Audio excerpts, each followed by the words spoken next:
What the? So I guess welcome to my show. Take it away.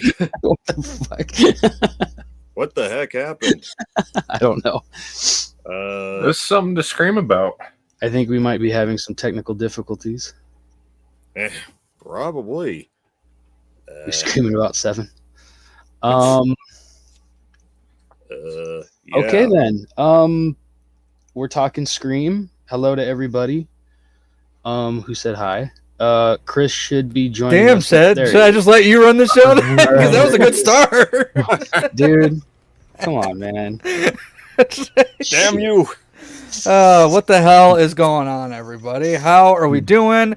We are talking all things Scream tonight. We're going to go over the current cast that we have. We're going to talk about some controversial casting that happened very recently.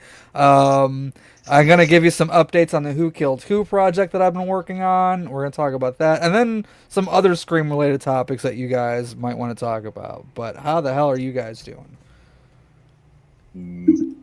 Pretty good. Good? Pretty banging. Pretty even. Are we excited for Scream 7? Or are we just kind of like meh on it right now? Kind of where are we at? Not fucking anymore. And it seems like every announcement, they're just kind of like, I don't know, killing it for me. It's like, and Scream's my shit. You know that. And it's like, just fucking, like, Yeah. the latest announcement. Nothing against McHale. He's cool. He's great. He can do some good shit in the right role. But come on. Cautious optimism's kind of where I'm at with Yeah. it. Yeah. I'd agree with that. Yeah, it's Scream. I think I'm always going to be excited for a Scream movie. I hope. I always want to be excited for a Scream movie. But Scream 7 has been a hot mess behind the scenes, to say the least. So I'm a little worried about all the development hell that it's gone through.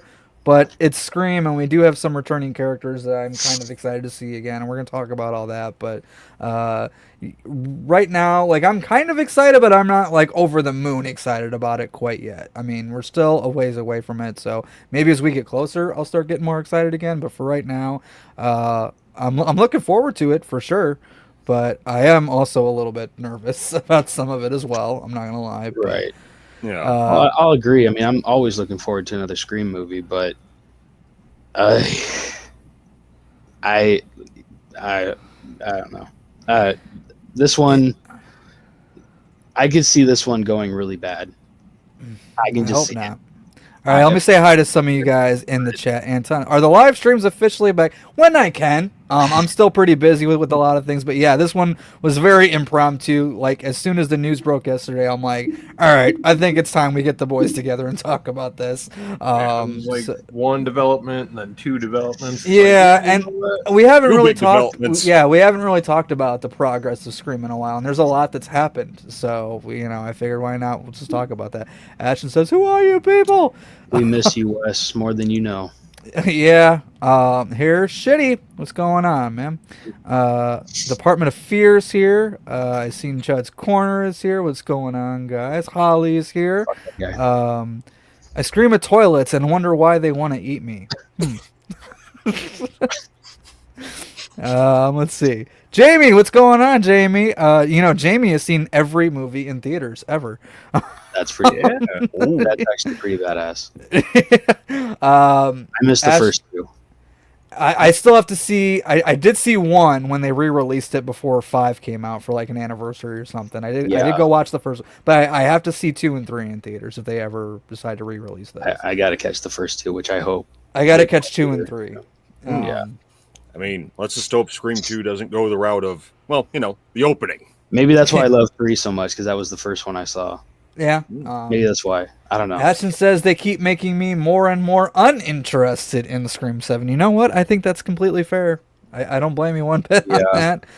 But, so, yeah, guys, we're going to talk about the Joel McHale casting, which I'm sure you guys have heard about. But before we get there, I'd like to kind of bring everybody up to speed on the road of Scream 7 so far. Now, I jotted some notes down. The timeline may be a little bit off here on some of this, but just to kind of recap, or for anybody who didn't know, some of the details there. In terms of like what's happened behind the scenes. So after Scream 6, we were going to go into Scream 7 following the Carpenter sisters again. You know, Melissa Barrera, Jenna Ortega's character. Now, Melissa Barrera, I think either some people don't know this or just don't understand that Melissa Barrera was only contracted for 2 films, 5 and 6. But it was looking like she was all ready to go for Scream 7, and then her controversial tweets happened, and Spyglass said, "You're done." But people use the word Melissa Barrera was fired. She was never technically fired. She was just never rehired for Scream 7 because her contract was only for 5 and 6. So anyway, that happened. No more Melissa Barrera. And then Jenna Ortega backs out. Whether that was scheduling issues or if she was just standing up with Melissa there. Maybe it's a bit of both. You know, who knows. But Jenna Ortega was... The Carpenter sisters are gone. So now what do? Well, we got to go back to the drawing board, square one. Still the same writers as 5 and 6, by the way, who are still writing 7. Let's make a Kirby movie. Fuck off. Well, we're going to talk about that, too. Whoever fucking recommends that. We're going to talk about that, don't worry. You are, Bert. So then Radio Silence was moving on to other stuff.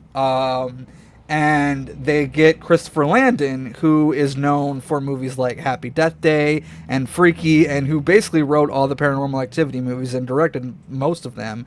You know, he was coming in to do Scream 7, which I honestly thought was a really good fit, because Christopher Landon can blend that horror and comedy really well, as he's proven with like Happy Death Day and Freaky. Like, those are a good tone for Scream. So I thought that was really cool. But then after the Melissa Barrera stuff kind of happened, he was just like, you know what, this is not what I signed up for. I don't want to any part of this. So Christopher Landon's out.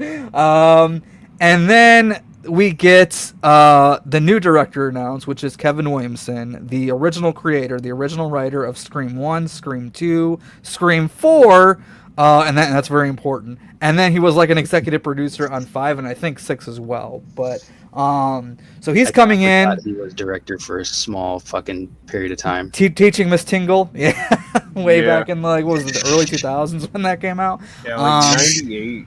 98? Yeah, okay, that sounds right. Damn. So, anyways, Kevin Williamson is coming in to direct, and Scream is his baby. You know, he and Wes both created this together. He's the writer of this. We wouldn't have Scream without Kevin Williamson. He's directing, and back is Neve Campbell, returning as Sidney Prescott. And Neve Campbell said, "Yeah, we're going to be focusing on Sidney and her family this time around." Well, I'm like, okay, so we're just keeping the Sidney stuff going for a while, which is fine, whatever. Yeah, you know, Sidney is my favorite final girl. I have no issues with Neve Campbell coming back to play Sidney, but I do think she has deserved her time to kind of ride off into the sunset now. Like, I think it's time that we kind of just let her go. But anyways, Lori. So yeah, that's kind of where things are at. They went back to the drawing board. They reworked the story. Now it's going to be Sidney focused and focused on her family. Kevin Williamson is directing, and so that was kind of where we are with Scream 7 before we get into all the thing that we're going to be talking about. But your thoughts on kind of the development hell that Scream 7 has gone through so far? I know we kind of touched on it briefly a few minutes ago, but just to go into that one a little bit more. Well, Filthy. Okay. I honestly thought that it was going to end up not happening at all.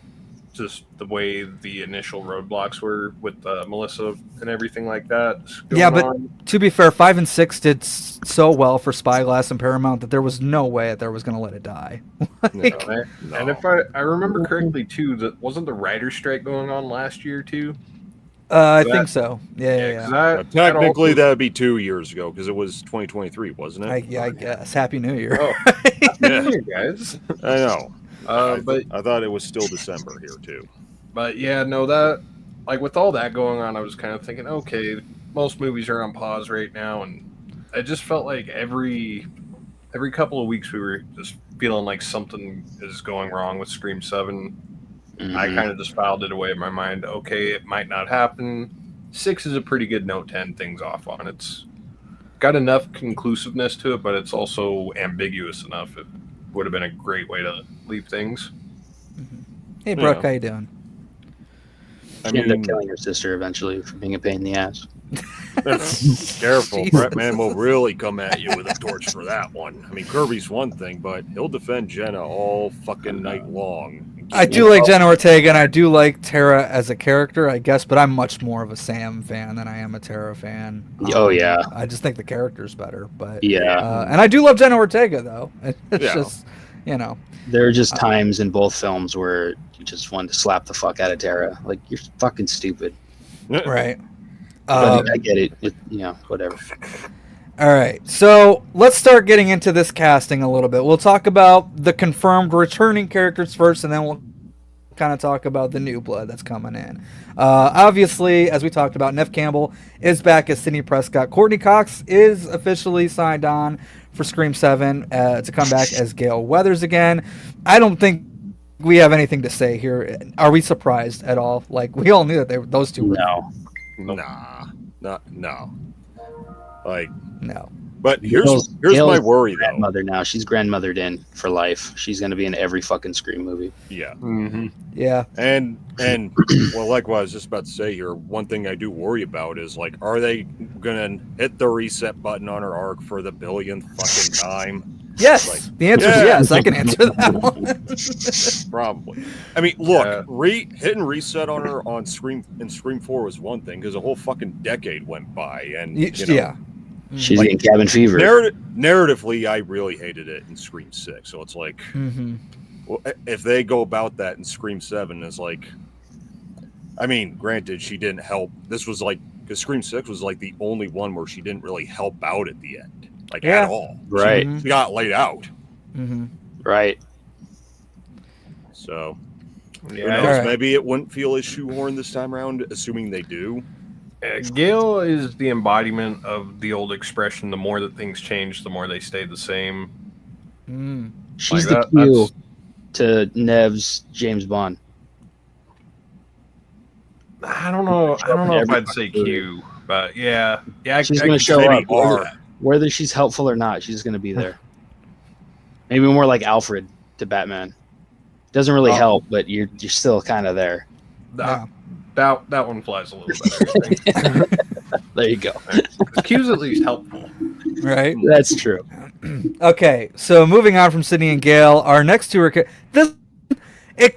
one of them kind of shocked me, but also kind of not. And then the other one, once I knew the one was back, I was like, well, the other one's going to be back too, and that It was is just a matter of time. Yeah. the Meeks twins, Chad and Mindy, Mason Gooding and Jasmine Savoy Brown.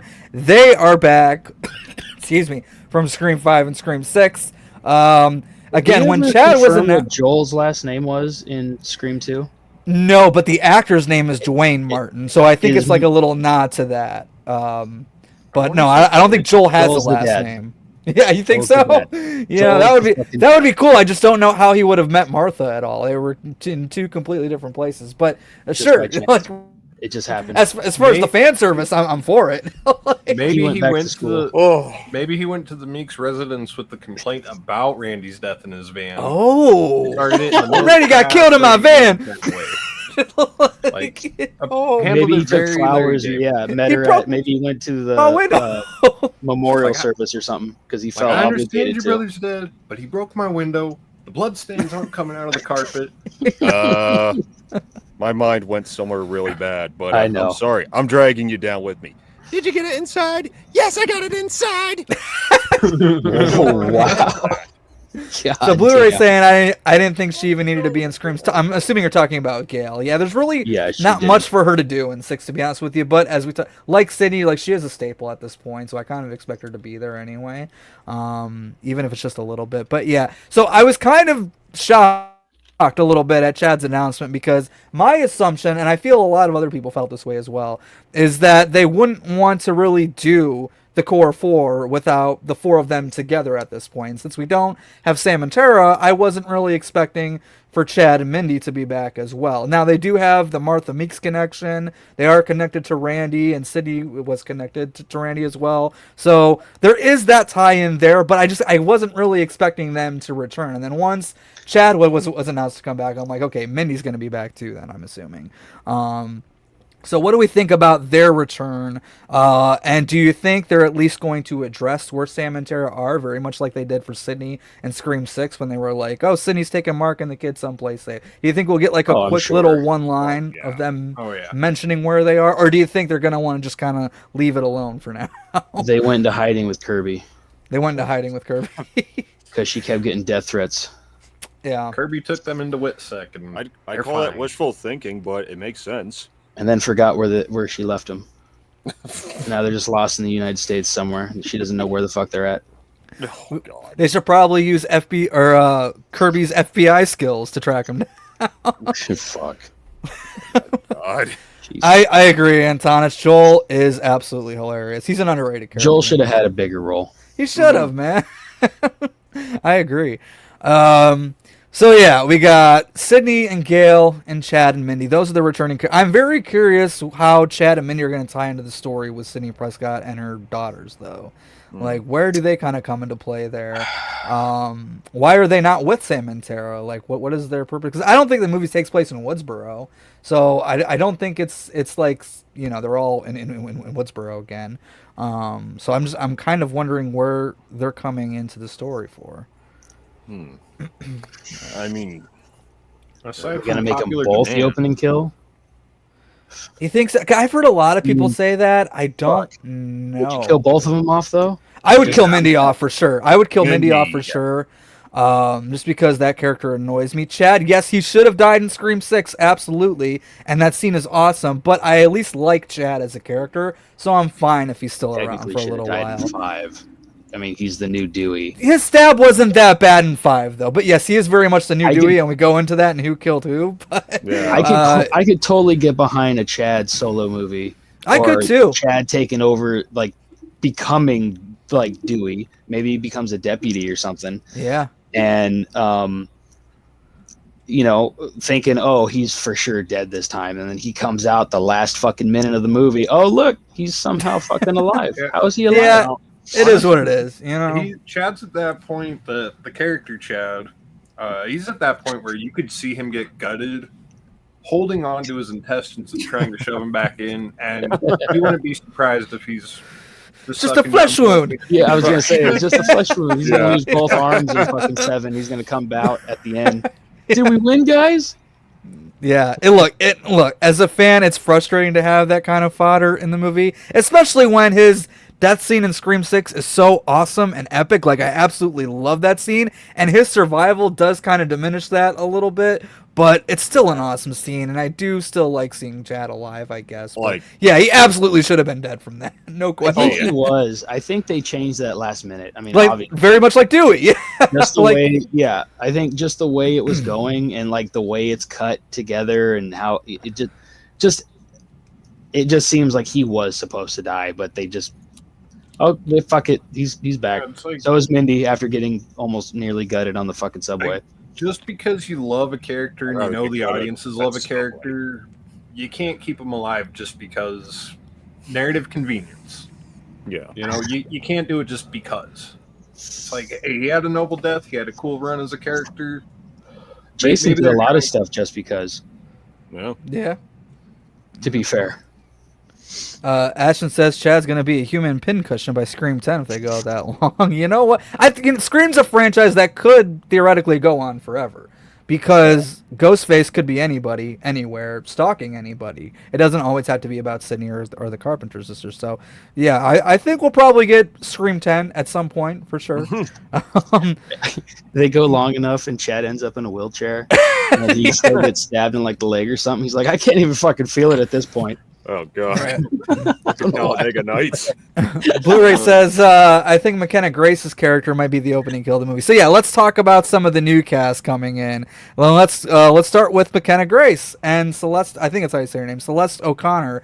Both of these ladies were just in the 2 recent Ghostbusters films. And I actually crossover. Yeah, I actually really liked McKenna Grace's character in Ghostbusters. Yeah. I thought her character is really fun and entertaining, so I'm excited to see her come in for Scream. Celeste, again, I haven't seen her in too much outside of Ghostbusters, but whatever. She seems like a fine fit for a movie Madam like Web. this. It's no big deal. Oh, is she in Madam Web too? Oh I yeah, didn't even- I she's didn't one watch of that the movie. Spider Girls, whatever the fuck. Oh, but goody.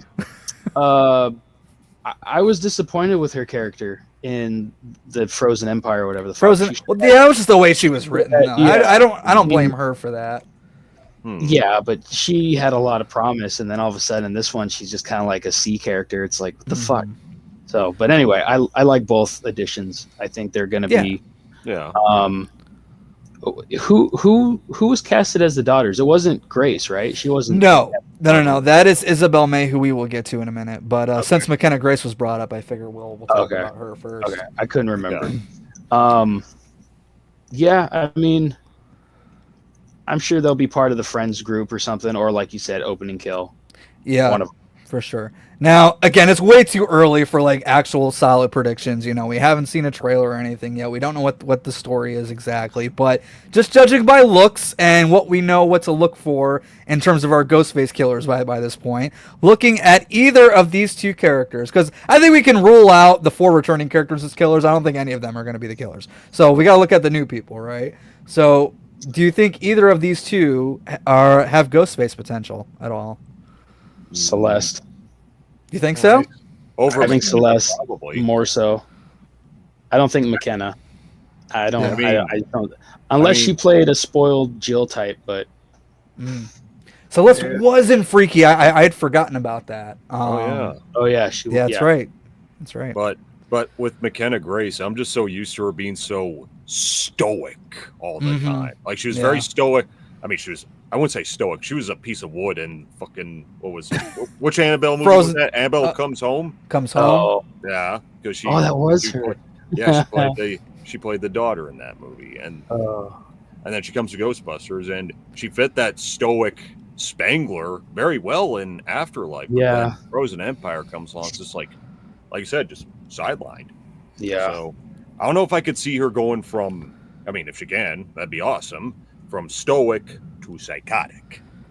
But Blu-ray thinks McKenna's gonna be the opening kill. How do you guys feel about that?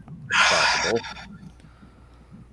I'm not sure how well the most recent Ghostbusters film did, but if they were in that and that was successful enough, I could very easily see both of them being the opening kill. Oh, Just based off that. Yeah. I mean, Or it could be a fake out intro like fucking 4.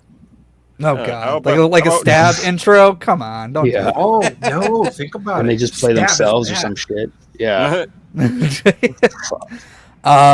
Okay, so let's move on to the next one. We'll talk about these ones next. We'll save the big ones for last. So Aja German, I'm not familiar with this guy, but as soon as he was cast, I've seen so many comments like, "Oh, he's the killer." Like he does have those ghost face. He looks like a. Loomis's nephew. I was gonna say he's a descendant of Billy Loomis, is what it looks like, right? Fuck. But I'm gonna give my thoughts on that in a minute. But yeah, we have Aja German, Anna Camp, who I'm going to talk about in a minute, and then Sam Reckner. I'm not really familiar with him either. Let's see, I wrote down a couple of their projects in this little notepad here somewhere. But yeah, go ahead, give me your thoughts on these people. It's just Sam looks continuity, like an it's unlikely strange bull. killer. Fucking. Sorry, go ahead, Chad. No, I was just talking shit. Go ahead. Yeah, I was saying Sam Reckner. Is that how you said his name? Reckner. I think so. Yeah. Reckner. I could see him being a killer. Like he doesn't look like what you would expect the killer to look like, but he looks like he has that sort of psychotic side just hidden underneath himself. You know, Mm-hmm. like He's got Come like off a as- Mickey type thing going on. Yeah. Yeah. I mean, these Yes. images he used make him look like 2000s fashion models.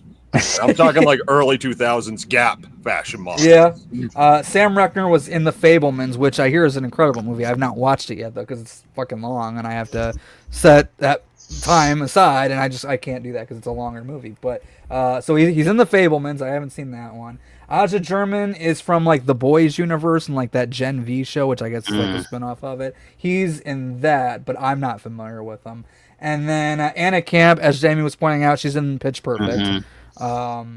So, and she's in one. I did look up her credits, and she was in one episode of the Creepshow series on Shudder. So, yeah, Werewolf Anna special, Camp. I think. Now, I think Anna Camp actually has the most potential to be a Ghostface out of those three here on this picture. I think her right in the middle, she's got the most Ghostface potential because supposedly she's playing Sydney's neighbor. And Ghostface moving that close to Sydney, where she's like Sydney's Karen type of neighbor, I could see her being a Ghostface killer. Maybe even, well, we'll talk about that in a minute. But yeah, I do think Anna Camp is probably one of my suspects. As far as the motive, I'm not quite sure yet because I don't know the story. But Bring up the picture of the three again. Yeah. These look like Cotton Weary's illegitimate children. It does. So, like, I think because he looks so much like a killer, he's going to be the red herring of the movie. Like, I think it's going to be so Asia? obvious that it's not him. Yeah. Asia, yeah. And they're going to Yeah. reveal it to be Anna and Wasn't Sam. Jack Quaid in The Boys? Jack Quaid was in The Boys, yes. Well, then Oz is the killer. Then Oz is the How do you killer. use that logic? The boys, doing it for the Yep. boys. Doing Yeah, it doing it for for the boys. Um, All right. Yeah, fuck. Anything else you guys want to say about those? She could also be the opening kill, though. Oh, I can Anna see her Camp? as the opening You're kill. the Oh, yeah, dumb I can blonde see. with the big I hope tits. I can see her as the opening kill. Maybe. I hope not, though. I kind of do hope she is Ghostface, though. 'cause I mean, she's don't no wanna see her Samara go there. Weaving, but I could see that following that. Yeah. All right. So let's get to the big ones. First, let's talk about. They're both in the same picture here. Isabel May is playing Sydney's daughter. She doesn't have a name. At least, I mean, she obviously has a name. We just don't know what that name is yet. I've heard some rumors it could possibly be Tatum. I've heard rumors that it could possibly be Riley. I've heard rumors it's none of the above. So we don't know what her name is yet. And then Joe McHale. Joe McHale's coming in to play Sydney's husband, Mark, not Kincaid, Mark Evans. So, our thoughts on Sydney's new family, Mark Evans and Isabel May's character. Who wants to start this one off? I'm gonna sit back for a minute. I mean, clearly he's the killer. Yeah, he killed Patrick Dempsey's fucking chance of coming back. Yeah, Yeah. yeah. Sydney hit her head, now has amnesia. Sent the daughter away to military. Marry the wrong Mark. And now now she thinks that's actually Kincaid, but Kincaid's dead. Man, how meta No. would that be? No, I've got a whole theory for Kincaid. He relocated out east. He's now a cop in Massachusetts. Slower pace, but he's carved up a nice life for himself. Yeah, I was gonna say. Sure. Yeah, Sure. I could totally see that. I would love that little crossover. I would. Like, dude, even if it's just a throwaway line, I would like to at least hear that. Like, Yeah. and they're both Spyglass movies, so I have to imagine that at least be mentioned. It'll at least be referenced in some way, because it was so successful for Spyglass, and they did both movies, and it's a current popular horror movie. I have to imagine at least get a nod. Yeah. But It's very Scream-esque. all right. Blu-ray says it was too late to change the script, so I guess they had to recast. That's the thing, they didn't recast. He's not Mark Kincaid, he's Mark Evans. Now, that being said, this is really disappointing news. Nothing against Joe McHale, I'm sure he'll be fine in the movie, and I might even like his character. I have no issues with him coming in to play a character named Mark Evans. My issue is that he's playing Sydney's husband, because it was clear. It was more than just like internet rumors and fans assuming. It was pretty clear that their intention was for Sydney to be married to Mark Kincaid.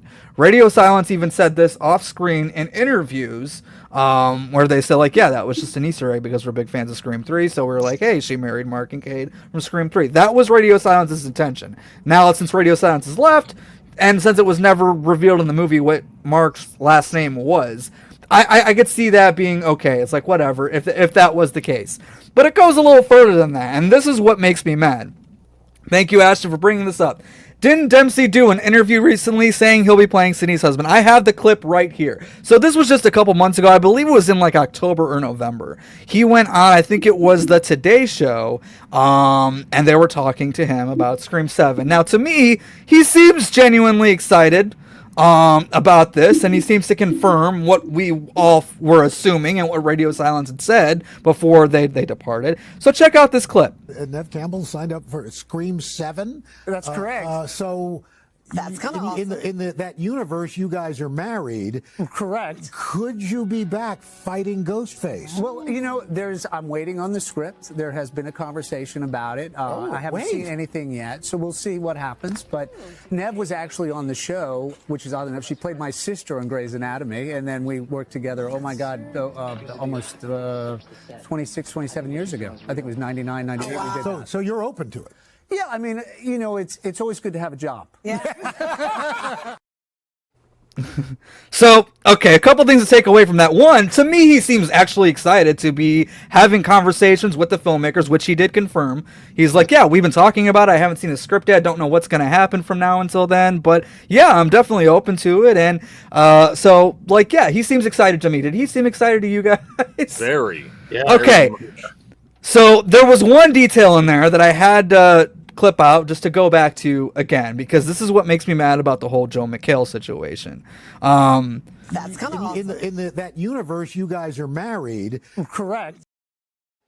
He said it himself. Mark Kincaid was supposed to be married to Sydney. Now, how, like, what happened from then until now, I have no idea. It could be Dempsey's schedule, because I think he's doing a show right now. He's on that new Dexter, which is already done filming, but, like, I think he's got another show coming up, and then he's got Thanksgiving 2 coming up.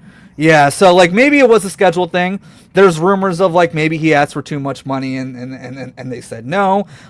Maybe he saw the script, because at that point he hadn't seen the script yet. Maybe he saw the script and didn't like it and passed on it. And then I've also heard this one going around a lot. Kevin Williamson, because he did not write Scream 3, he's not a fan of Scream 3. He doesn't want any connections to Scream 3 because he's just not a fan of that movie. As the creator and as the guy who didn't write that one, valid. That's fair, but don't dangle that carrot in front of us and then take it away. That's my issue with it. Yeah. That's just my thoughts. How do you guys feel on it? No, you're right. I mean, like the way they actually name drop Mark and then to just say, "Oh, it's totally someone else." It's like, Yeah. And like you add to that, like they mentioned Mark, like you said, and plus there's like 25 years at least of headcanon. Like all of us are probably thinking, "Oh yeah, they had a nice happy ending. They got together." Like there's probably thousands of Scream fans who were out there just kind of shipping them, I think is how they can say that. Mm-hmm. yeah. And they just fucking But put it in raw, man. I mean, in Scream 3, they actually had pretty good chemistry. I mean, even if tell me about it. even if the dialogue is a little like my life, it's like, yeah, it's a little corny, whatever, but yeah, that's fine. No big deal. I could take it. Yeah.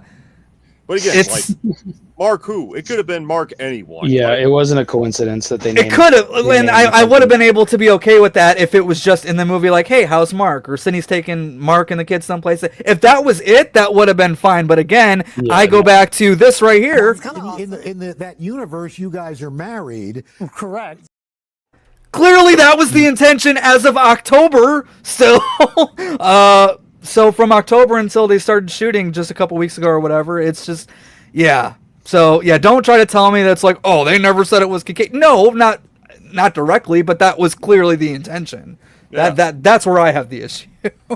But yeah, it sucks. I'm bummed. Now people are saying like, well, maybe he could still pop in as like a little cameo role and just not be here. No, fuck that. For one, I wouldn't want that to begin It with. would be Yeah, dumb as fuck now. it would be cool to see the character, but again, they took that away from us, and like that's where we were supposed to go. And again, anything could have happened. It could have been pay or schedules or whatever, but yeah, would you guys still want to see Mark Kincaid? And do you think we're going to see Mark Kincaid at all in this movie? Again, if the rumors are true that Kevin just doesn't want to associate with Scream 3 at all, I don't think we're going to see Mark Kincaid in this movie if that's true. And I would believe it actually. But how do you guys feel? I mean, at this point, I don't even know how to feel. Like if like, They have to I do acknowledge believe what the happens in schedule 3 thing. because they acknowledged Roman in the last one. So they have to acknowledge. Yeah, but this Kevin didn't direct shit. that one. Had Kevin directed 6, I don't Well- think they would have even acknowledged Roman. To Well, be quite tough honest with you. titties, Kevin. Fuck you. Tough titties, Kevin. Fuck. I mean, Like, goddamn, it's canon. It happened. Fuck off. So Like, yeah, I can understand. I could understand Kevin's dislike for Scream 3 and that being a reason for him not to do that. but sure, that's fair.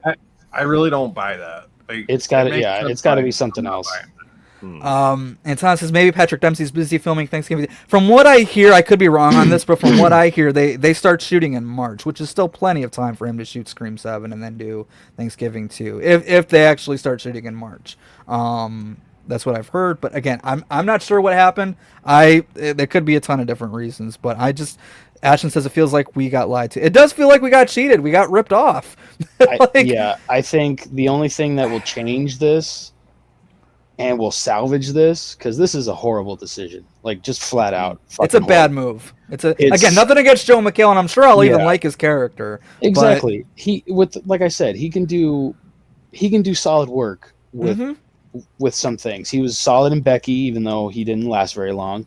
And he was also pretty good in Deliver Us from Evil with Eric Bana. He was his partner. Oh yeah. He was okay. He wasn't. Slasher wise, he did. It's a Wonderful Knife. I didn't really like that movie that much, but I liked him and Justin. Long, Assassination Nation. He was in that one too, as I guess the antagonist. I guess you want to call it that, but he was pretty brutal in that one. So I could totally see him, like I said, as a killer in Scream. I can too. And the only thing that's going to save this, in my opinion, is if enough fans complain and I guess boycott. It's not going to happen, but boycott Scream 7 until they say, "Oh yeah, we're just kidding. McHale is just playing a guy named Mark Evans, and Patrick Dempsey is coming back as fucking." Okay. You know, seen this kind of damage control lately. Oh wait, Suicide Squad killed the Justice League. Exactly. So That's actually kind of where I'm hoping that it goes, like minus all the boycotting. I'm hoping that I'm okay with Batman dying. I'm gonna say like it. I'm hoping that they actually do have Dempsey locked in, and they're just trying to fuck with us right now. Yeah. My fingers are crossed, but I just in my gut tells me that's just not gonna happen that way. Because if he's not gonna be in the movie as her husband, I can't see him being are in we the so movie at lucky all. that Spyglass actually confirmed that they're fucking trolls and tools and say, "Oh yeah, we were just fucking with all you guys for giving us shit back when we canned Melissa."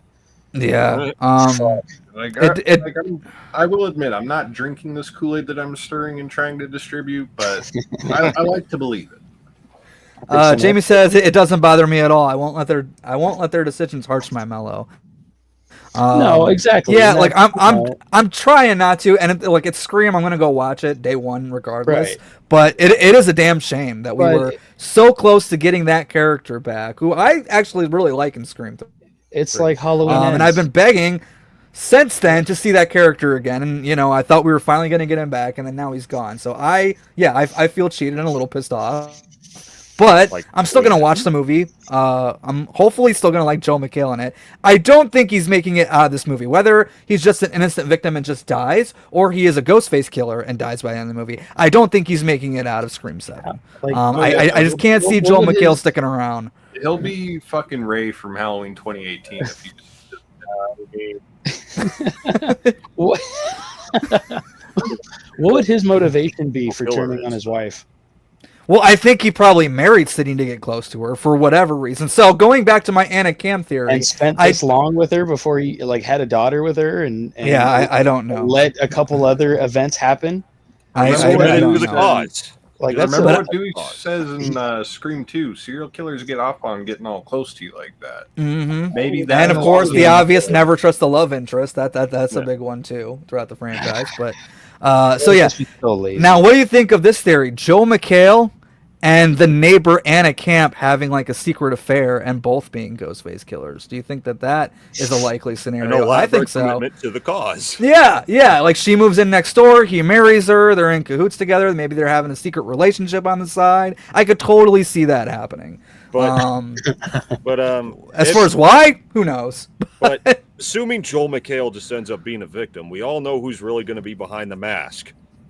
Aunt May. Stab. Ow! Finish it. Got Green Goblin there as the accomplice. Fuck. Oh Yeah. man. Ashton says looks as he did. Hold on. Let me try to read this again. I'm high as a fucking kite right now. Hang on. Look as he doesn't have peanut butter. Oh, as long as he doesn't have peanut butter on his penis, like right. I think that's what we're trying to get at. Okay. He does McKen- have Lance Armstrong's nut bronze. Strawberry Yeah. jelly. That's what he'll get. McKenna Grace's Ghostface. Did we talk about that? Or I know we talked about her as like an opening kill and stuff like that, but did we talk about her as a Ghostface? I mean, I just kind of said I'm not sure if I could see her going from stoic to psychotic, but Yeah. again, it's always the one you least suspect. That's always been the devil's greatest trick. I mean, for fuck's sakes, you watch The Simpsons. Who turned out to be the devil in a friggin' episode? Ned Flanders, the Bible thumper. Blu-ray says, and then Stu emerges from the shadows at the end and is revealed as the final big bad. Okay. No. Look, there's going to be a lot of talk about this in the Who Killed Who Deep Dive series. We are going to address this on more than one occasion for sure. So I'm not going to give away my response to that right now. But you guys, Stu emerging from the shadows. This guy, we all love Stu. You know, he's fucking great. Do you want to see him again? Is he alive in present day? Bunny Where do you guys stand on that? No. I hate this argument, but I'm curious to know where you guys stand. That's where he's been the last fucking 30 years. I mean, I could probably get the debate started again. All I gotta do is just share that meme that I made, like where just like I took a screenshot of the frame just before the TV lands on him, but you could clearly see the stunt double. So I had that guy from Spaceballs where he's like, "Hey, this is not Stu. You killed his stunt double." So they wanted to go with that. If I put that in Killer Flicks, I guarantee the conversation's gonna probably blow up again. Dude, yes, as someone who is very active in the Scream community, the Scream fans are very toxic, 100%. And oh my god, if you say one thing wrong about their favorite character, and don't even get me started on the whole "is Stu alive" debate, because fans will fight tooth and nail on both sides. Me, I'm like, you know what? I'll say what I need to say in the Stu Killed Who series, and that's it. I'm washing my hands with it. That's my thoughts, and you guys will see that soon. But I love Matthew Lillard. I love Stu. Of course, I would love to see that character reappear, whether that's a flashback, a dream sequence, or an hallucination like Billy Loomis in the last two movies. I'm fine if they do it that way. Alive in the present day? Fuck no. Don't fucking do it. But if you can find a way to bring him back in a hallucination type of situation, I'm fine with that. I think that would be really cool. Play Shaggy. Shaggy just shows up in the mystery van. I mean, right? Or have him play that guy from the party from Scream 2. That's in the background. That's wearing the blonde wig and glasses that you're not supposed to see. And somebody with too much time on their hands spy, I'm like, look, it's Matthew Lillard in Scream 2. Mm-hmm. I still don't see where he actually appeared in Scream 4. He's there. Like I know that, but it's just I never see him no matter how many times I've gone back. We weren't supposed to. That was the point. He was dating Nev at the time and just wanted to hang out on set, and he's just there. That's why he put on the wig and the glasses, and someone's like, "Oh, you're in Scream 2." For Scream 2, yeah. For Scream 4, didn't he have a mask on or something? Or was that 5 or 6? That's 5. He's got 2 voice cameos in 5. He's the voice of that the Chrome face from Stab 8, where he's like, "This shit is lit." Oh, okay. And then he's also at Amber's party, where he's like, "Nice house, Freeman," because she's living in Stu's house. So that's his little like voice cameos. Well, he and Rose McGowan and a couple others from I think maybe Winkler too. Probably, yeah. Winkler, I think and Winkler was in on it. A couple of the other ones, they played voices at Wes's party. I didn't know that till later. I was like, oh, and fuck. Drew Barrymore is the voice of the principal on the speaker system, which is pretty cool. Yeah. And yeah, it'll just be cheap fan service anyway. Like, I love Matthew Lillard, and I know he doesn't help the situation either. It's like, oh, you're gonna be in Scream 7. He's like, well, I wouldn't tell you if I was. I'm like, just say no. Just say no. You're not gonna be in there. But I know he'll be there somewhere. He'll be in the background somewhere. Yeah, he's just too good of a guy to just want to shit on our hopes and dreams. Exactly. I mean, the hopes and dreams of the unstable. Could I say? Should I say? Probably. Right. But I just use basic science to explain why Stu's dead. Like the same way that I defend Dick Warlock as Michael Myers. It's not easy to break a fucking TV screen, and his face did it. So his face did it. That kind of tells you all you need to know. I mean, I don't even know. Like, if you drop a flat screen, would that even kill him? but I that's mean, not not what now. we're talking about. TV's weigh like No, not 5 now. pounds.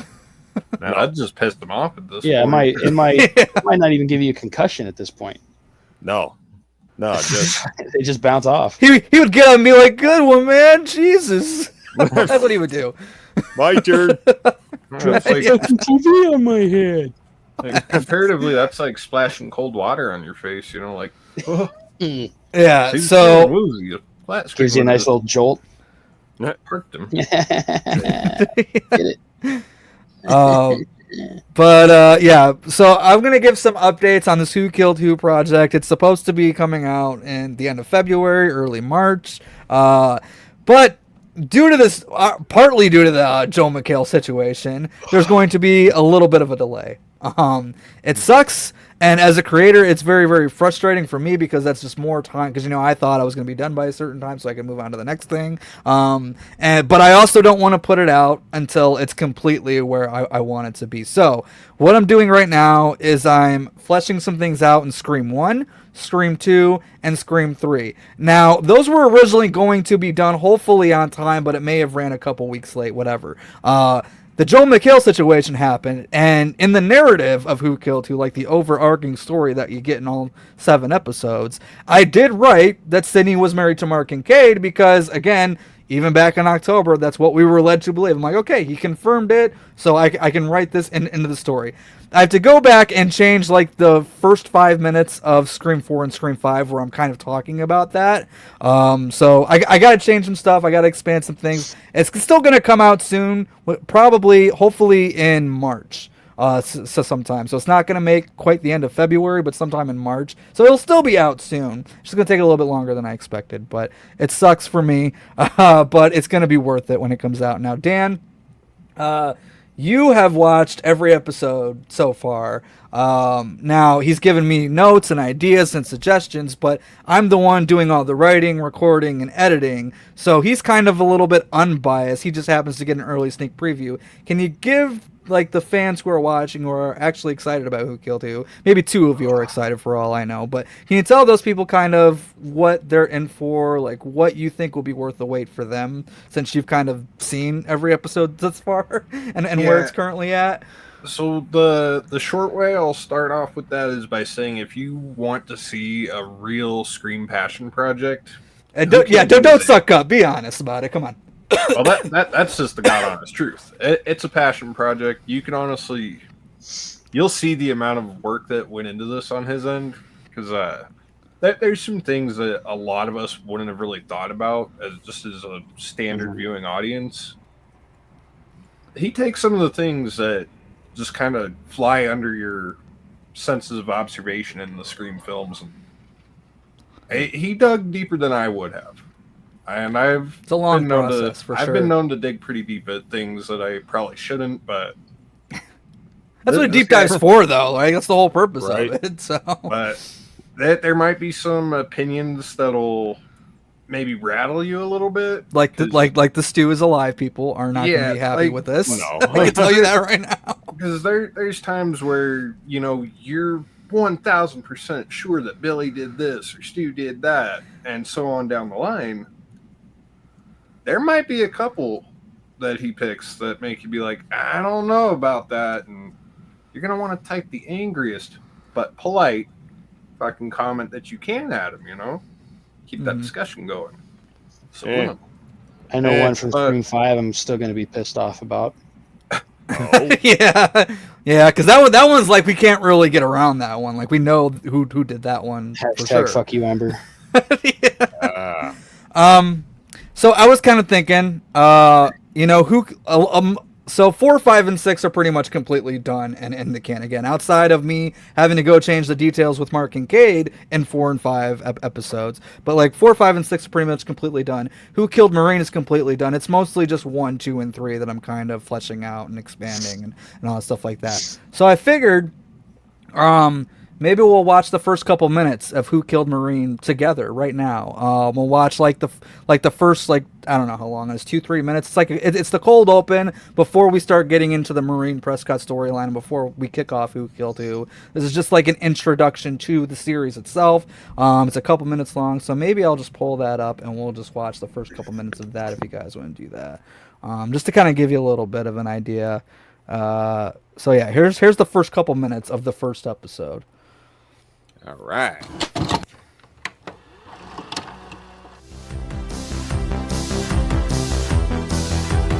Little sneak peek for you guys. As my way of, because it's gonna take a little longer.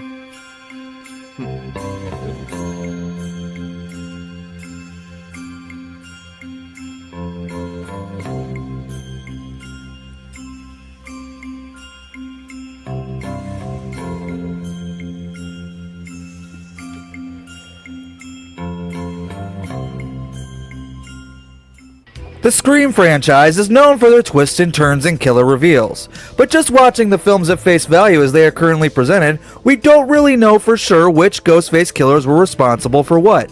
So let's go straight to the source and find out. We did the 20th anniversary with Kevin Williamson, and that question came up. Who killed who in the movie? We don't know. So whenever Kevin didn't even know. Yeah. The writer didn't even know. So if you want to believe something in your heart, you go for it. Well, in that case, it looks like we are going to have to dive deep into the history of the Scream lore to find out.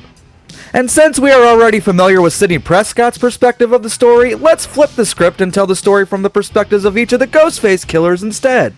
Telling the story from their points of view for a change will allow us to better determine their whereabouts at all times so that we can deduce who did what and where. What? When, where, and why? And since we don't have clear answers unless stated otherwise, this will be completely open to your own interpretations. I can only offer the chance to experience the Scream franchise through a different set of eyes. The eyes of all of our killers. Throughout the course of the franchise, the various writers and directors, which all started with Kevin Williamson and the late great Wes Craven, have all left us various hints and clues to pick up along the way that we can use to help us figure it all out.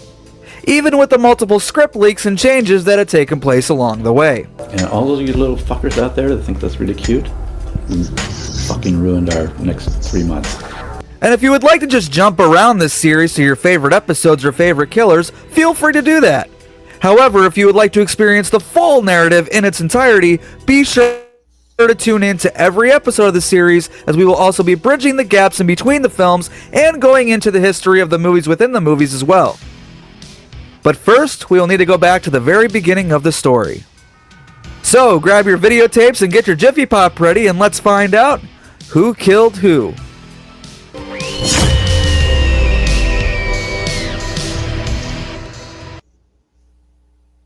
So there you go. There's the first couple minutes of the first episode as my little way of appreciation for you guys' patience. It is coming along, and I'm not going to put it out until it's the best that it can possibly can be. So, so you brought this up behind the scenes before. It's like, yeah, Wes saying fuck's a little weird for me. Yeah. Want to talk about that? Yeah, I'm still coping with that, honestly. Like, you watch Last House on the Left, you hear them saying, fuck you, blah, blah, blah. You watch Scream, fuck this.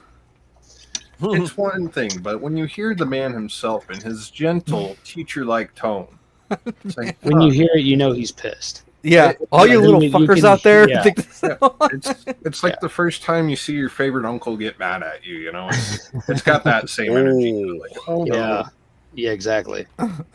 It's like, yes, you know that word exists, but you wouldn't dare ever think it would come out of his mouth.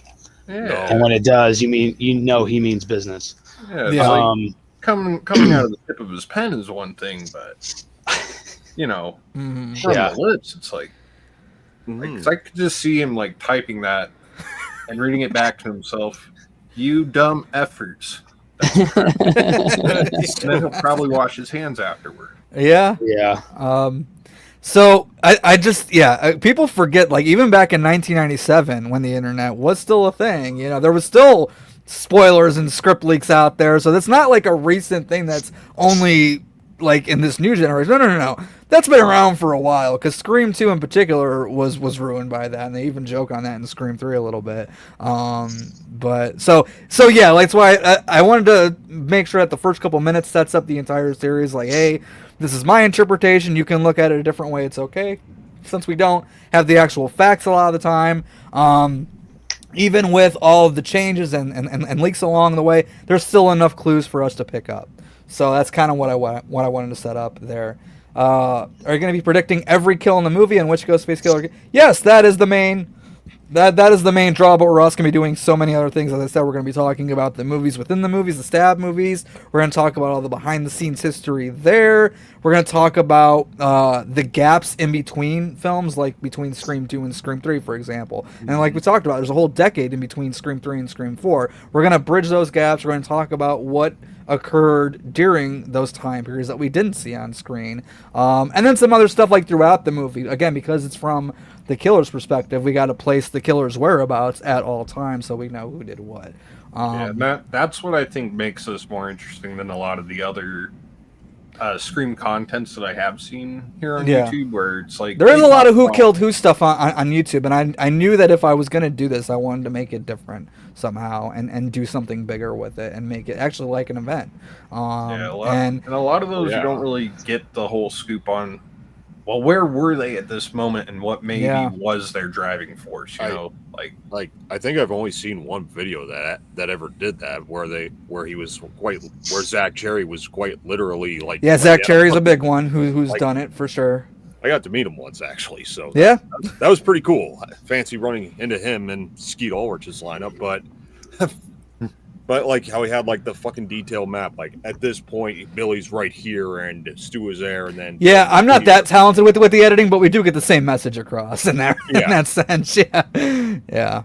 But still, I mean, it's just about keeping your, I guess, the overall message diverse, if you will. Like, you know, you bring your own perspectives to even the same topic, so it's not, you know, monotonous or anything. But again, there's no ripping off at all, and you know, some people might look at it and say, "Oh, you're ripping off that person." Yeah, whatever. That, but don't watch it then.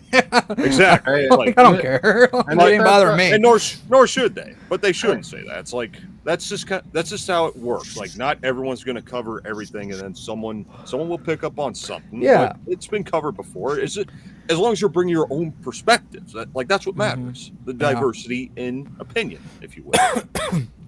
But there's gonna be like a lot of deleted scenes, like especially Scream 3 and Scream 4. There's a lot of like deleted content that's put back in that I feel adds a lot more context and adds a whole different experience. Because these, Dan, you can talk about this. Do they feel like different movies when you're watching them?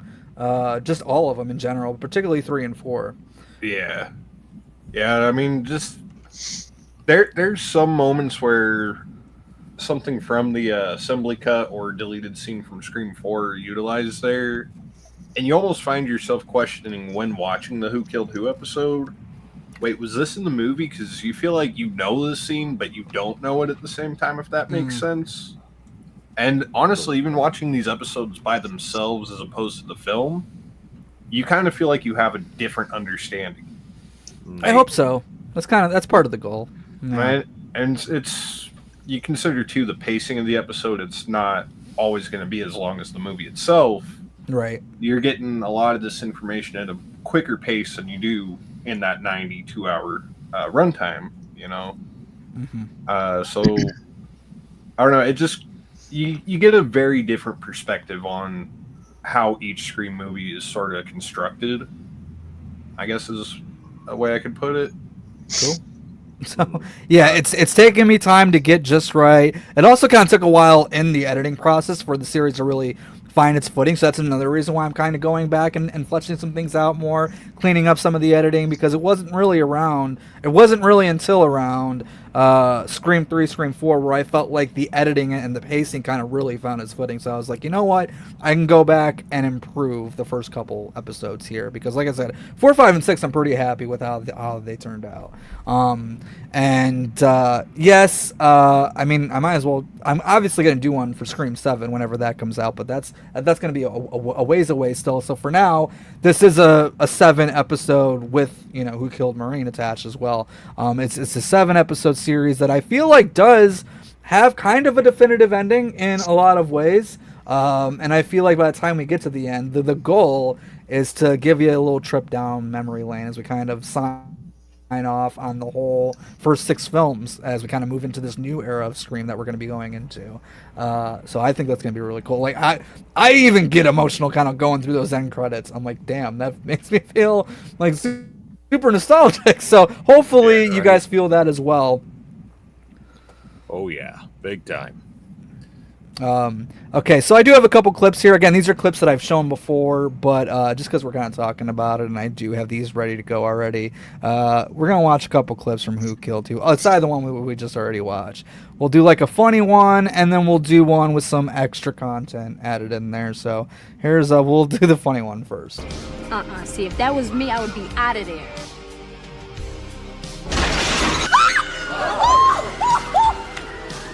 Lord, I'm having a heart attack! Damn, this is some scurvy shit! Oh, I am scared! For Christ's sake, will you just shut your trap? Shut up!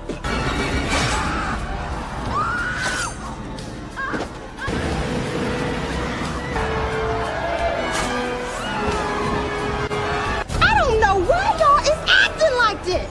My girlfriend already seen the movie. She said they don't even stay together in the end.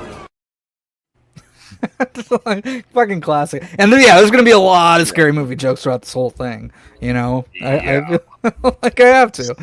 Yeah, we're definitely gonna have some fun there. And then this is a completely deleted scene that, you know, it's very hard to find, but I found it. I put it back in here, and so take a quick look at this.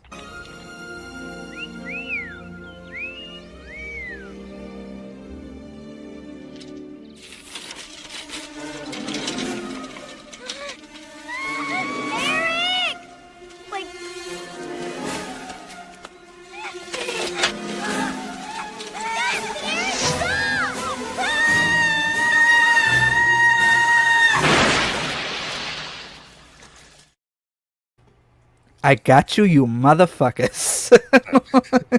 That is this channel's official way of getting rickrolled. That's right. That's right. Okay, so like here's the scene with some extra stuff added in for real this time. They run into Randy Meeks' sister Martha, who has a tape to show them left behind from Randy before his death at Windsor College. Dude, sorry. Martha, oh my God. Hey, hold right there. Hey! Don't shoot, I'm only 17. It's okay. We know it. I miss you in Woodsboro, guys. Martha, what are you doing here? Yeah, how'd you get on the lot? I snuck on with the game show group. I heard about Cotton Weary and the rest. We all have. My mom and dad didn't want me to find you, but I had to, for Randy. What do you mean for Randy? There's something you guys should see. They play the tape where Randy gives his Meeks movie rules for a horror trilogy. I was making a tape of all the stuff that Randy left behind, and I found this. What is it? You gotta see it. Hi, guys. Hi, sis. Hi, Randy. How do you stay alive, Dewey? First of all, if you guys are watching this tape at Windsor College and the killer is still at work, my money's on Mickey. I remember this time he wrote this paper on why Superman 2 was better than Superman 1. He never sat right with me. So there's a little extra Randy for you there. I mean, I still hear a lot of people say Superman 2 was better than the first movie. Well, apparently it didn't sit right with Randy, and he knew like that guy's got to be a fucking killer. Then again, did the Richard Donner cut actually exist back then? I don't know. And do these people have like a whole manifesto about it too? You know? Yeah. Because you can almost guarantee Mickey's paper was borderline manifesto. Yeah, for sure. But yeah, no, I'm excited about the added content. I'm excited about expanding things a little bit more because I was good with where they were before, but as I'm kind of watching the episodes back, I'm like, you know what? I could have touched on that a little bit more. Or I could have gone into that a little bit more in depth as well. I could have pointed this out. So that's kind of what I'm in the process of doing now, just kind of fine-tuning it, cleaning up some choppy editing a little bit as much as I can. And I'm really excited for you guys to see it, man. I think it's going to be a lot of fun. But all right, So we'll open up the rest of the show to you guys and some other Scream-related topics that you guys want to talk about. But before, as you guys are kind of typing in your comments, let's talk about this whole Kirby Reed thing. There's a couple things to talk about with Kirby Reed. Now, in Production Weekly, which is a legitimate source where, production's like, okay, we got this list of productions coming up. We're going to need people for this and this. On there, it read Untitled Kirby Reed Spinoff. Now, again, this hasn't officially been greenlit or announced, but it was listed in Production Weekly. So my guess is that they're trying to develop one, but don't have a concrete enough story yet to officially greenlight it. So, and again, Kirby has not been casted in Scream 7 yet. Do you think Kirby Reed's going to pop up in Scream 7 and then possibly go on to have her own spinoff movie? I mean, unlike some people, I like the character, but I hope not. No. Yeah. I mean, if you want her own spinoff, you can find it on the internet. It's called Kirby Swallows. Oh, no, I'm talking about the video game character. Ooh, what do you think? I'm pretty much with Danner on that. I like Kirby as a character, but for her to have her own movie, I mean, this is Scream, not Star Wars. We don't need spin-off movies. Yeah. Yeah. Chad, very excited to hear your thoughts on this topic. Go ahead. I mean, yeah, she kind of redeemed herself in 6. I didn't mind the character. A little of it was like, I kind of was with Gail. Last time I saw you, you were in fucking high school. How are you? So like for context for everybody, you're not generally a fan of Kirby Reed as a character. I mean, I think she gets a lot of smoke blown up her ass, which is fine. I mean, Hayden Panettiere is, deservingly so, I guess. But shut the fuck up about the character. Like, she's not that great of a character. Damn. She's fucking not. She's not. She's a dumbass. She really is. She's a dumbass. And she's now a fucking FBI agent? Fuck off. Fuck. Fuck. It should have stayed dead. She was dead. Fuck off. She was dead. I share a similar sentiment with Dan in particular, where it's Scream, not Star Wars. We don't need a bunch of spinoffs, but I guess Scream, you could do some spinoffs there about characters like her, because in Scream 6 she does say, I take a special interest in Ghostface cases. Maybe she's investigated other Ghostface cases around the country before. Then make it a mini series and put it on fucking Tubi. But yeah, I would rather have that as like a series, like an 8-episode limited series rather than a spinoff movie. I would rather go that route with it.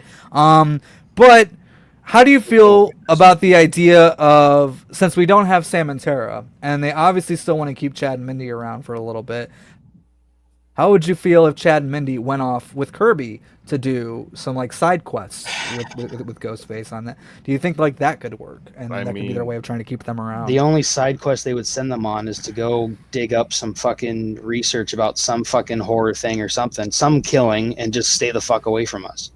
Yeah, I could see the marketability in that. Like I could see that working, and I could see them wanting to run with that. Would I want to see that? No. But would I check it out? Curiosity would probably get the best of me on that.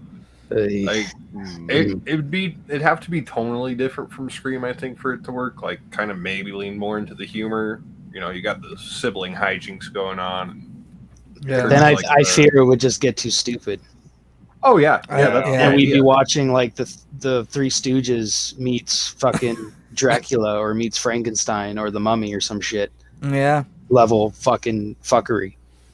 I mean, Chad would be losing legit limbs at that point, and like I said, he might just end up in the fucking wheelchair with no legs, or arms, or ears, or lips. So the suggestion then would be make it an animated series. Yeah, and make sure to go in with, or this might be controversial, but I would kind of okay every time. This might be controversial, but I kind of agree with Dave Chappelle on this. Everyone who has that idea of a spinoff, you could shut the fuck up. Yeah, shut the fuck up. Just leave it the fuck alone. Please don't do that. You're absolutely right, because how far can you go with spinoffs until the well runs dry? I mean, say what you will about the movie, but it does make me think of Teen Titans Go to the Movies, where they're watching like these previews for all these spin-offs. It's like like that. The greater message there is actually, I think it really holds up because we're always getting these spin-offs, and some of them just get announced and then nothing happens. The only franchises I can see multiple spin-offs happening and actually working is like G.I. Joe or like Transformers. They have so many different characters and stuff. You can branch out and go different ways, but you have to make Bumblebee was actually great though. From Transformers. That was a great spin-off. Well, I mean, Retaliation's not a bad G.I. Joe movie. But if you make actual decent G.I. Joe movies and you don't cast Channing Tatum as Duke, and then you make some other good casting decisions, I mean, Channing Tatum now would probably be a better Duke than Channing Tatum. Yeah, but Channing didn't even want to do that second movie. He's like, you gotta fucking kill me off. He didn't want to do the first movie. Yeah, no, exactly. He didn't want to glorify war, but he had no idea what G.I. Joe was actually about. Right. And I don't know if you saw the most, not the Transformers 1 animated movie, but the most recent live action one, Rise of the Beast, I think it's called. But spoilers for that, the very end of that movie, there is a crossover where they're going to cross over Transformers and G.I. Joe, and apparently Paramount's trying to move forward with that. So maybe that could be fun. It could be. It very well could be. But I mean, that's the thing. Stop doing it. These spin-offs only work with a few IPs. Only a few of them. Don't try to do all like the Legacy sequel thing. Don't get me wrong. There's a lot of them I love. There's a lot of them I don't like, and a lot of them just aren't necessary. If they keep, obviously it's a trend, so they're going to do it to death anyway. But please don't make Scream one of them. Please, like it's bad enough with everything. Like I think this script is going to be all over the place. It's going to be a fucking disaster. I mean, I just don't see it.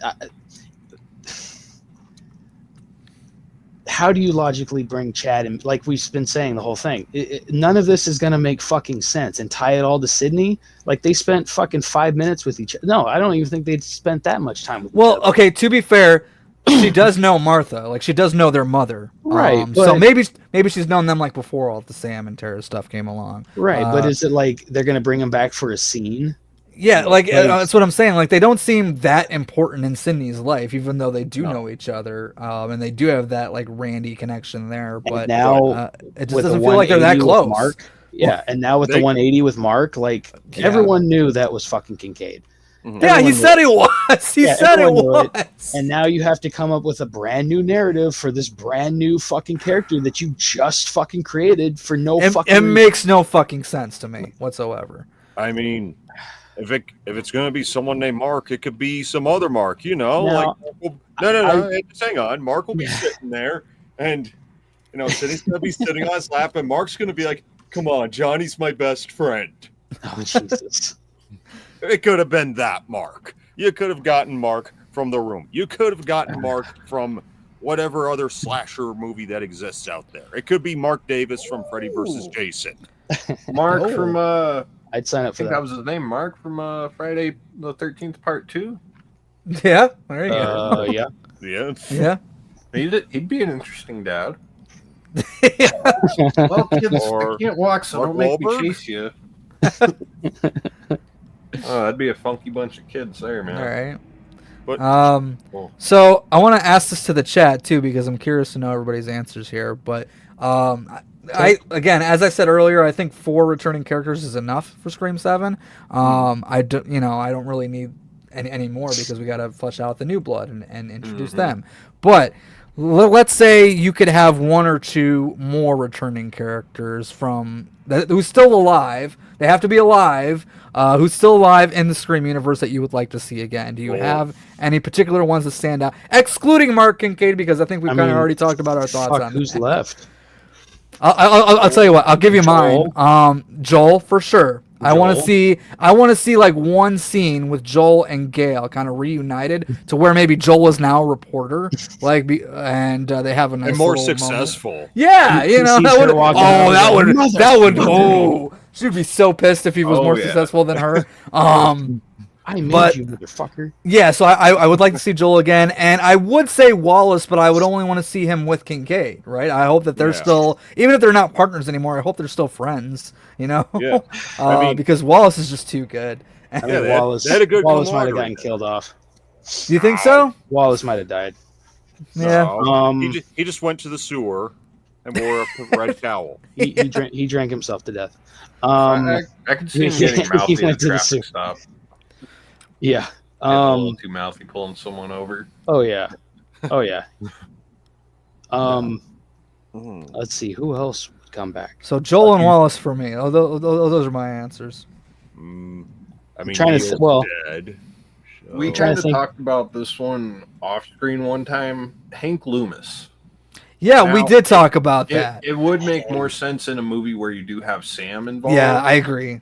But Hank's a character whose trauma, like the more I think about it, the more interesting of a character Hank is really starting to become. Yeah, I want to see him with so much guilt because if not for him, we wouldn't have this franchise.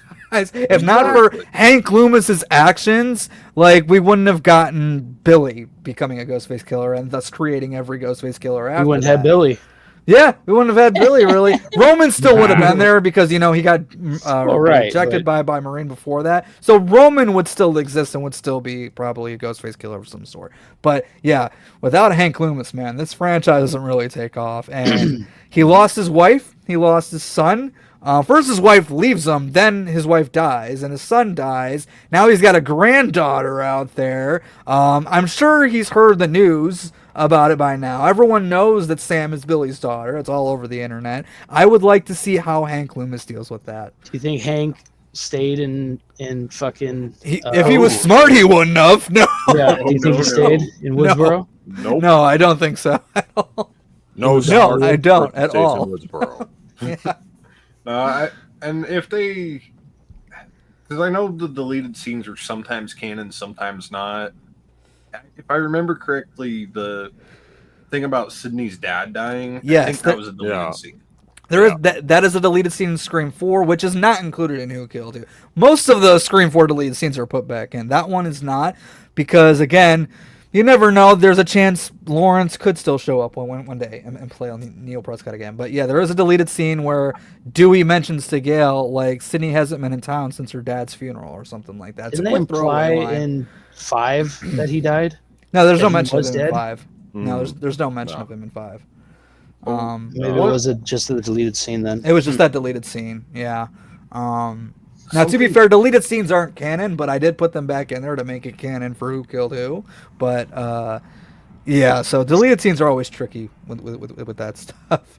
Like there's no really decent way to make this scene work, but I think it would be interesting to add a character depth if you had Sydney's dad and Hank sort of talking things out, saying how, our actions and inactions respectively sent this whole town and everyone in it into a fucking state of hell or something like that, Yeah. It'd be a cathartic and sort of serious thing to include in a Scream film, I think. That's It'd be pretty an neat. interesting thing to do. They're both sitting at a diner, not saying a word. See, I was thinking at a bar. They finally get their coffee or beer, whatever. Mm-hmm. And Neil just says right before it cuts to black, Cotton wasn't all that bad of a guy. Credits. So speaking of, what is one character who is dead? To where, like, forget all the logic. Like, hey, it doesn't matter if we bring this character back. If there is one character who is dead, since we talked about one who's still alive, what dead character would you like to see again in a Scream movie? No matter how Tyson. much sense it makes. For me, Cotton Weary. To that point, Cotton Weary is the character that I would want back. Yeah. I would say Cotton or Randy, to be honest. Either one. Well, okay. No, fuck that. Dewey. Dewey? Dewey. Yeah. But he was if the we're heart and going- soul. If we're going with ones who, other ones that you might not think of, like Dewey or Cotton or Randy. I do wish Tatum at least went to college. Like, I don't think she should make it past Scream 2, but I would have liked to see Tatum in college with Sydney and dealing with it That would have again. been interesting. But yeah, I think for sure she had to go by Scream 2. But I would like to see Tatum again. Again, Joel, as we talked about, is a live character who I would like to see again. Cotton for the dead characters. I don't know, man. There's just Scream is just filled with so many fun and interesting characters. I mean, Charlie Walker. No. Fuck off. Hey, Steven Stone doesn't work for you, dude. Oh, Steven Stone would be great. That's a great one. You know what? I wouldn't mind seeing Jennifer Jolie again. I really do like Jennifer a lot. Jolie. Yeah, I would bring Jennifer back. She was kind of the breakout star of that movie. Mm-hmm. Yeah. Good. I feel like there is an interesting way they could. Working Dazed and Confused. There is an interesting way they could bring her back. Just have Parker shoot some sort of, just some silly one-off thing to just include as a film somebody's watching in a Scream film. You know? Yeah. Like, well, in Scream 6, since Radio Silence are Scream 3 fans, Kevin Williamson may not be, but Radio Silence is. There is a Jennifer Jolie Easter egg in Scream 3. It's right outside the theater. It's a very quick exterior shot of the outside of the theater, and on the marquee it says Jennifer Jolie Marathon. So I thought that was really cool that they kind of mentioned her name for a second in the background there. I'm like, hell yeah, Jennifer's getting some love. Which one? It's in Scream 6. It's an outside shot of no, it's an outside shot of the theater in Scream 6. Yeah. And it just says Jennifer Jolie Marathon outside. That's cool. I'm like, hell yeah. I mean, I'd probably tune into that. Right? Oh yeah. I feel Derek would be good to bring back. Derek, Derek. yeah. Alive, Danny. I definitely want to see Danny again, but that won't happen without Sam Carpenter. If Sam Carpenter ever. But I love Danny, man. He's such a great character. Danny was awesome. I would love to see that character. And that's the other thing why I was so bummed about the Melissa Barrera situation. I'm like, well, I guess we're not getting Danny. Yeah, shit, I didn't even think about that. Yeah. Oh. Wes Hicks? Hicks, yeah. Wes Hicks. Yeah. Kyle Gallner's character was like Kyle Gallner. He was killed off too soon, man. He deserved to be the red herring like the whole movie. Yeah, like he was just there to get paid. Killed And off hang too out. soon, eh? Yeah. Like, What are you doing here, Kyle? I'm just here for catering. Honestly. It would have been cool to see him as like a character who you'd think is the killer. You know, they play the red herring angle and have him like redeem himself. But you know, I didn't write the fucking thing, so I don't really have much to say. I mean, the way Danny was kind of a red herring in sort of a way, just because he looked like he could be a killer. Oh yeah, for sure. But he kept He is subverting our on, expectations. Like, Mhm. okay, Green I'll Arrow. stay away if that's what you need. So it's He's a like, killer in Green Arrow. He's a bad guy, and he's an awesome villain in that Arrow show, by the way. Yeah, so I could. He's so good at playing the villain. Mm-hmm. I think when he was casted, I think people were saying, "Oh, He was one of my like when he was first casted, I'm like killer because he can play a good bad guy. I've seen it already. But no, he's got nice little moments like when he's telling Sam, he's like, "Don't trust anyone. Don't trust your friends. Don't trust me. Don't trust." I'm like, I like this guy. I like when he's yelling across the way, "Hey, bitch! Hey, bitch! Hey, bitch! What's right up, here." bitch?" Me and Dan were laughing our ass off watching that Scream 6 episode back because that's Dude, visualizing him going down to the police station, like, first of all, he didn't take public transportation. You know, this motherfucker ran, and he ran. He made the craziest fucking face, lifting every when other he comes back with eyebrow, the cavalry. yeah. I mean, could you picture him too articulating to the police officers? Yo, so this bitch in this mask is trying to kill my friend. Shit, I'm not trying to take that bitch, but they didn't want me to come. You see, Man, it would have been the highest energy scene since the fucking theater scene in Scream 2. hell yeah. Yeah. Okay, so one kind of last topic of discussion. I'm happy we didn't get really hardly any of it at all in Scream 6, and I hope we continue that trend of just leaving it alone. The Stab franchise. The movies within the movies.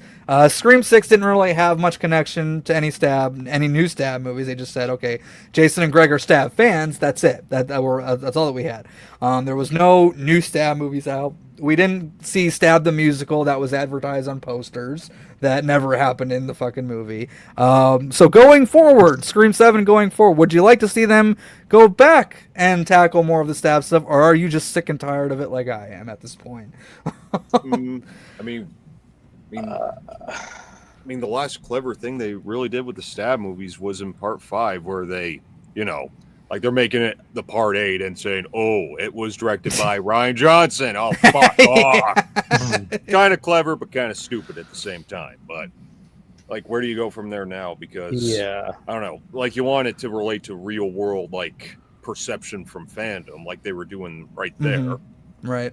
But I don't even know where to go at this point because I don't know. Just because so many movies nowadays are not as talked about, because the smaller movies are making the slightly more box office returns, but the big blockbusters are just, Yeah. So where's there to go from there?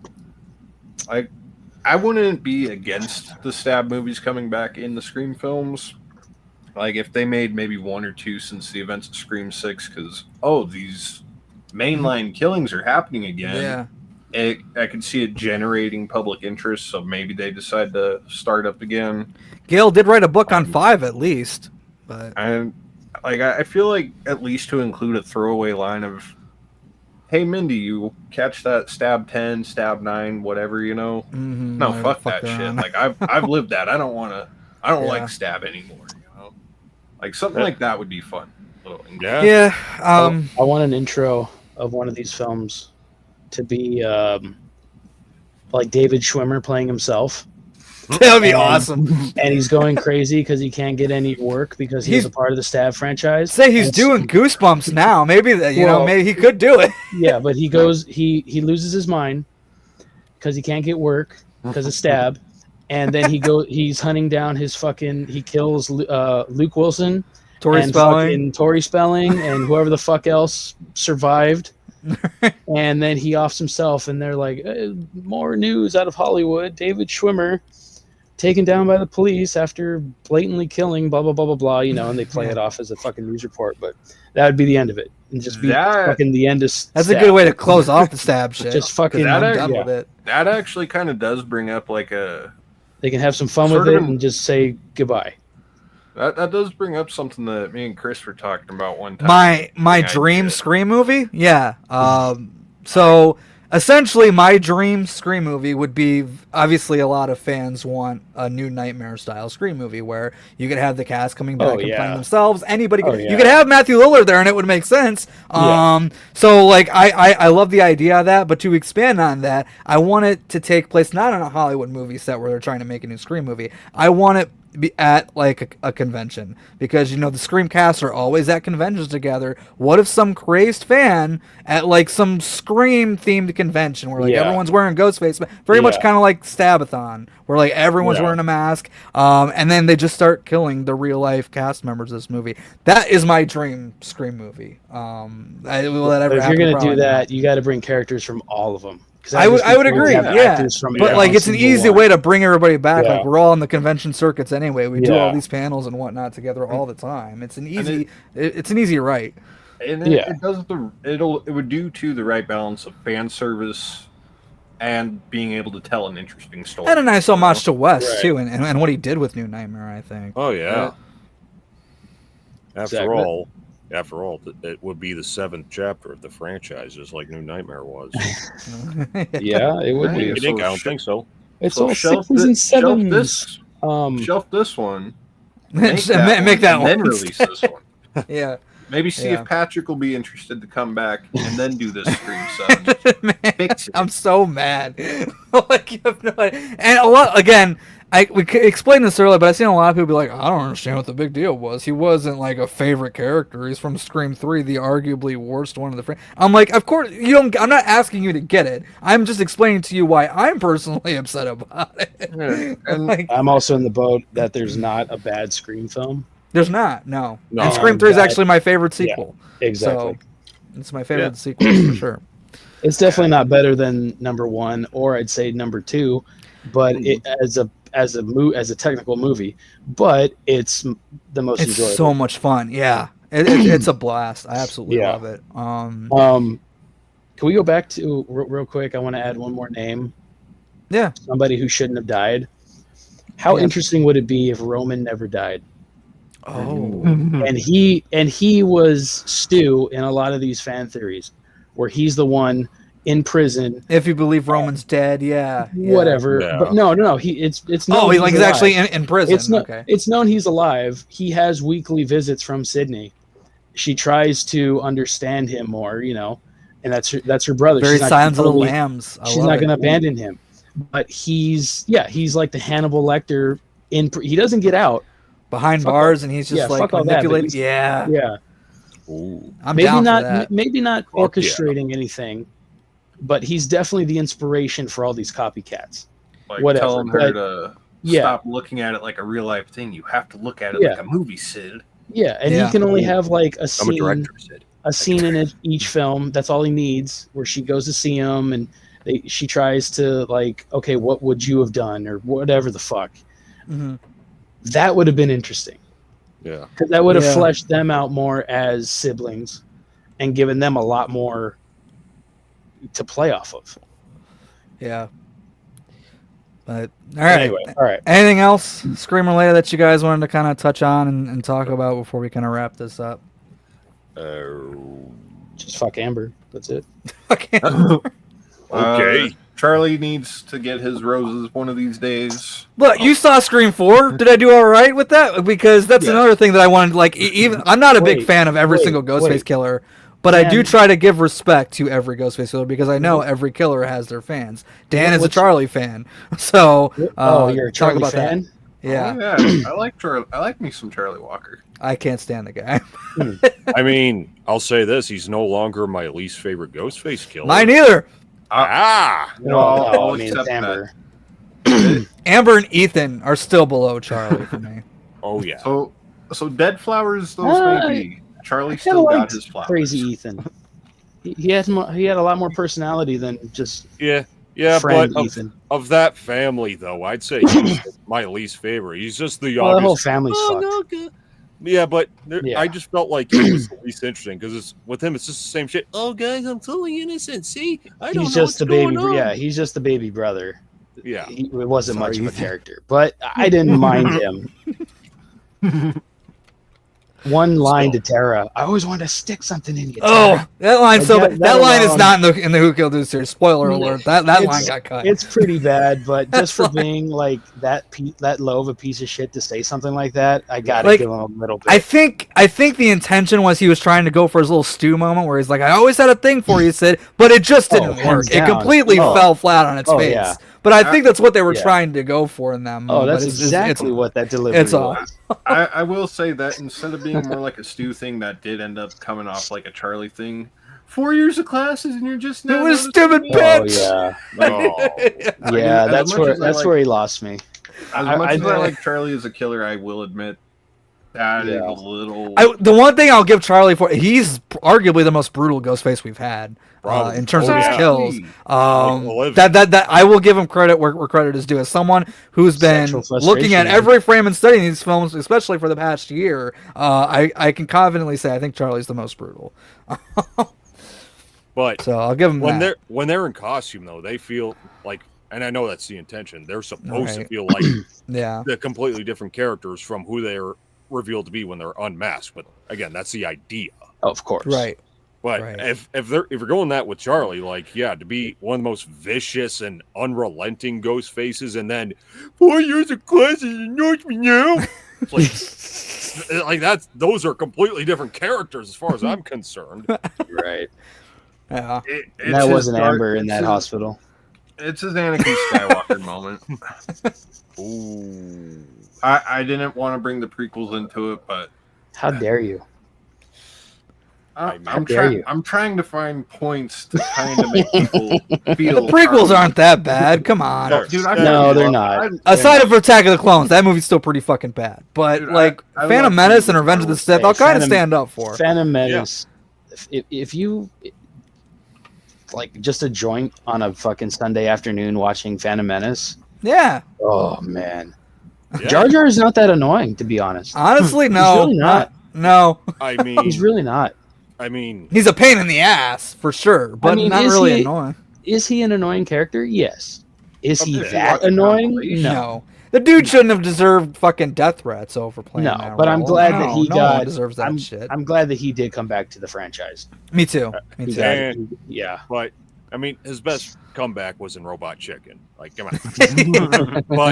but even in the case of Jar Jar, I mean, like, we had characters from the sequels that I think are much worse than him. So, yeah, for sure. God, as someone who's only seen 2 of the sequels, I can agree with that.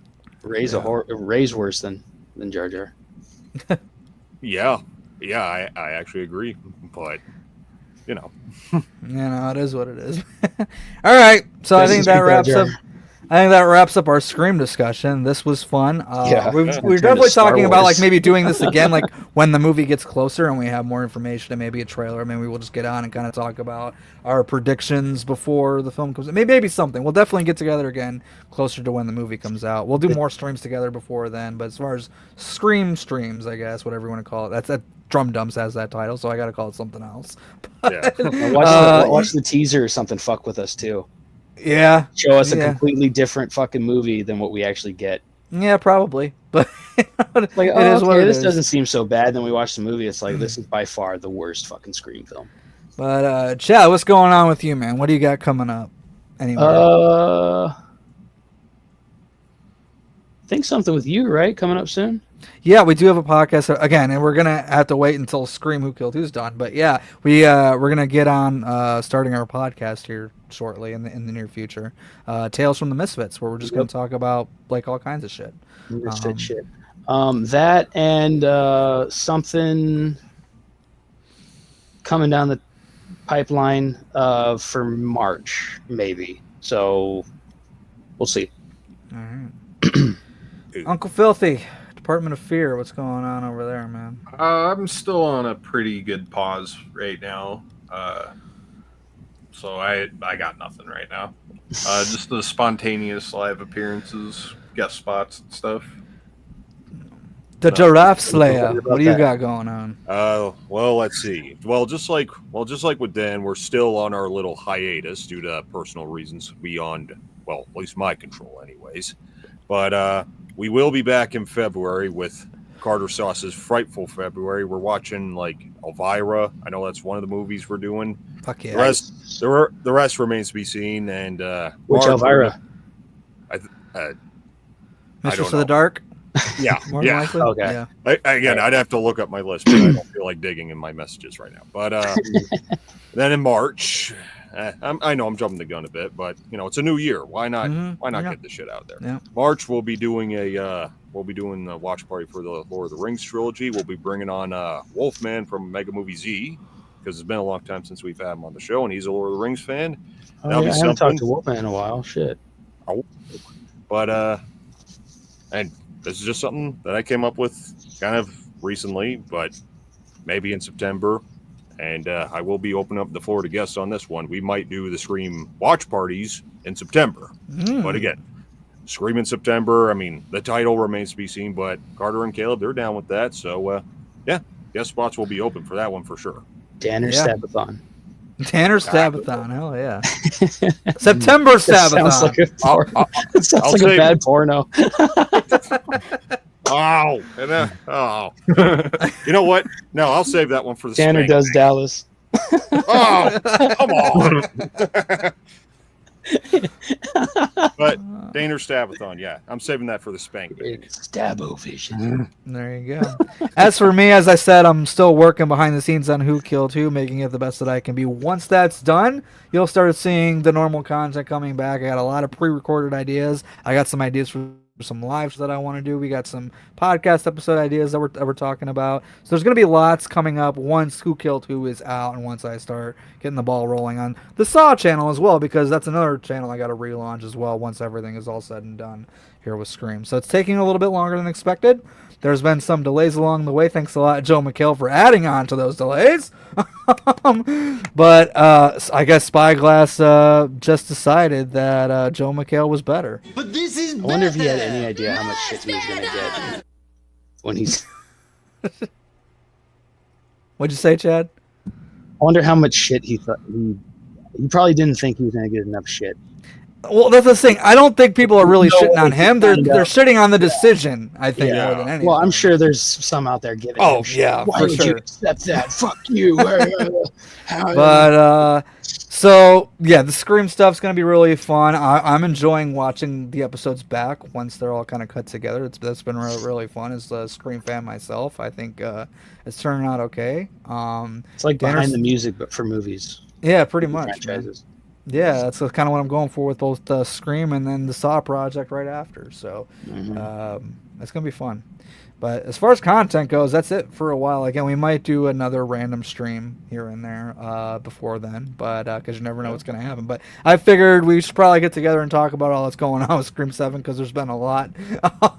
And the movie's filming right now, and it comes out in February 27th, 2026, which is why Who Killed Who was going to come out on February 27th because it was going to be 1 year to the day before Scream 7, but that didn't exactly pan out that way. But so yeah, there's still going to be a lot to talk about once we get closer to, and I'm sure there's still going to be more casting that we still haven't heard about yet.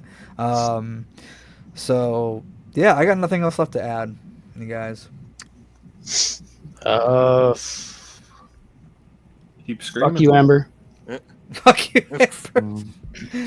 Man, I think Chad's going to be very happy with Amber's exit in the Who Killed Who series. Oh yeah.